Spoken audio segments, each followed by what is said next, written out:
is Mayor Abner with the Mayor's Minute recap of our Monday, March 6th business meeting.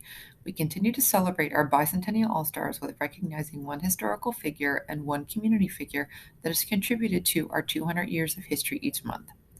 Our bicentennial legacy honoree for March is Mr. John F. Disharoon. Around 1894, Mr. Disharoon purchased the mill property and home on Old Denton Road from the widow of John Brown. He renamed the mill to Ottawald Mill after the lake.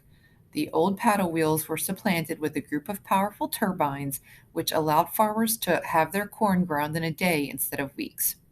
With the abundance of power now available, Mr. Disharoon hit upon the idea of utilizing some of it for electricity. He, being an electrician, among other things, first built a plant and then organized the Ottawald Electric Light, Heat, and Power Company. The plant was capable of furnishing electricity to Fredericksburg and several other towns.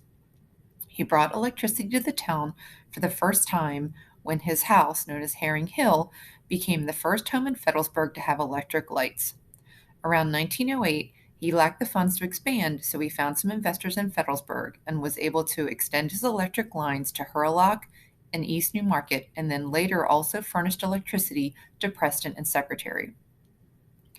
In 1912, he sold his equity in the mill, the lake property including the Ottawald Electric Light, Heat, and Power Company, and only retained his home and 4 acres around it.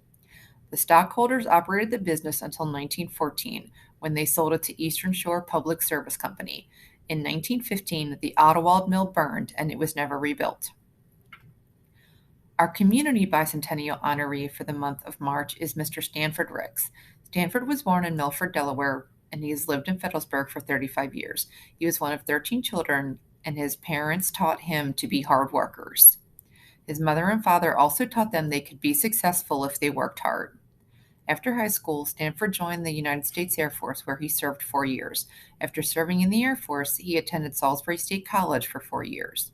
After a few jobs, he settled at Burris Logistics, where he worked for 24 years, retiring in 2019. While on his life journey, he also attended Bible college, where he really honed his passion for helping people. Stanford has been a member of the Men for Change organization for 14 years. He joined this organization because the key to success for minority youth is to get them motivated, and he feels the school system is sometimes challenged with helping youth from challenging environments. His favorite part is teaching lessons. His lessons are about real life and what it takes to be successful. He enjoys seeing the spark in their eyes when they gain the confidence in themselves to be successful. He loves giving back to the community and loves when the community comes together, even though it can be messy sometimes. He defines success as seeing the kids he mentors graduate and do well in life. Thank you, Stanford, for all you do for our community. We are better a place for your actions.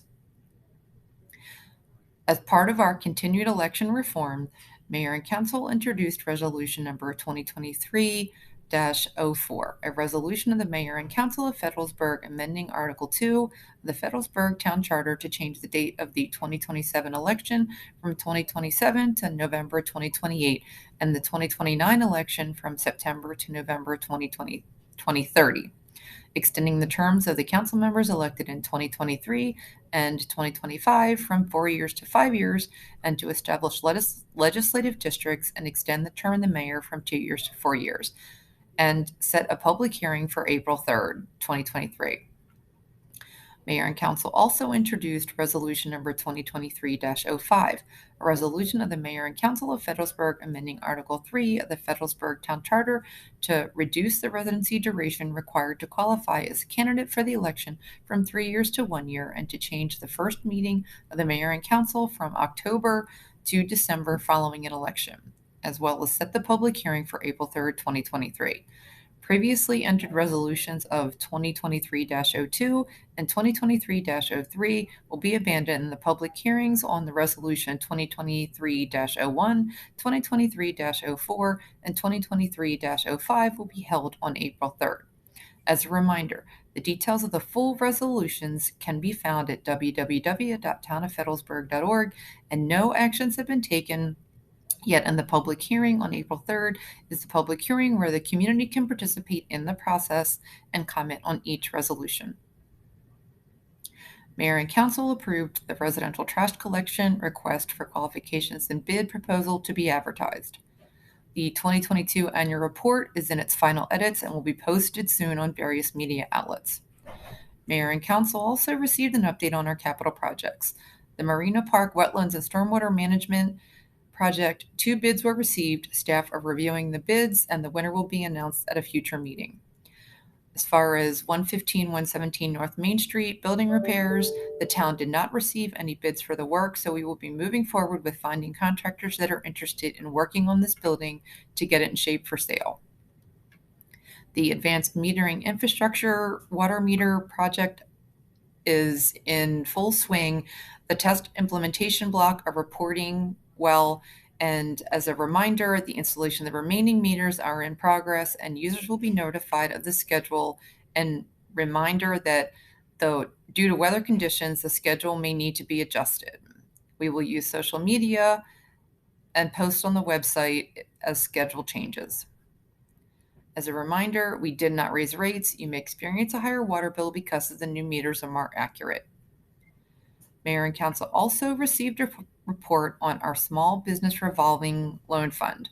The town received Community Development Block Grant funding to establish a pool of money as a revolving loan program for small business economic development in town.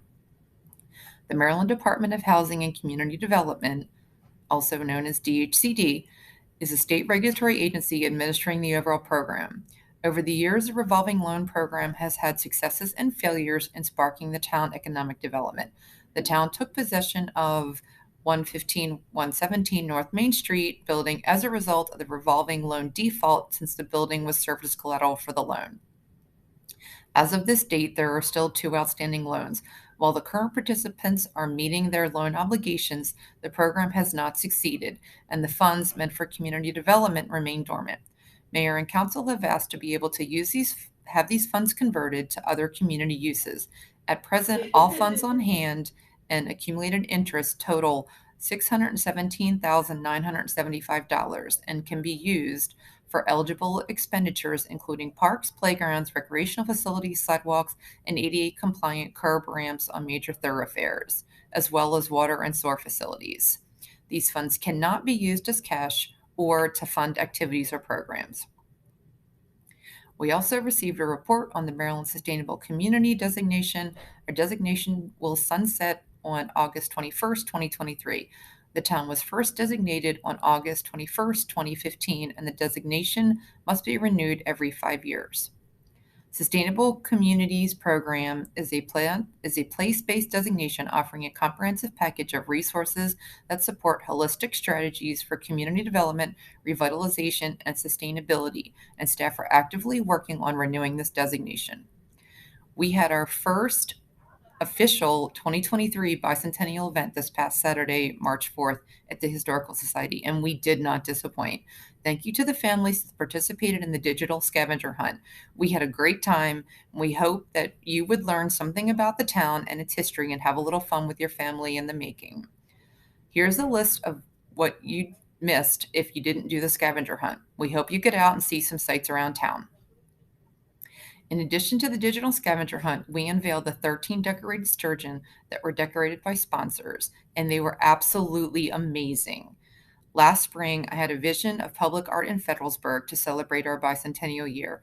The core committee picked sturgeon as our vehicle for the public art, and we procured them through Hills Taxidermy here in Federalsburg and delivered them to the area businesses that sponsored them. I could not be more thrilled about how this project turned out.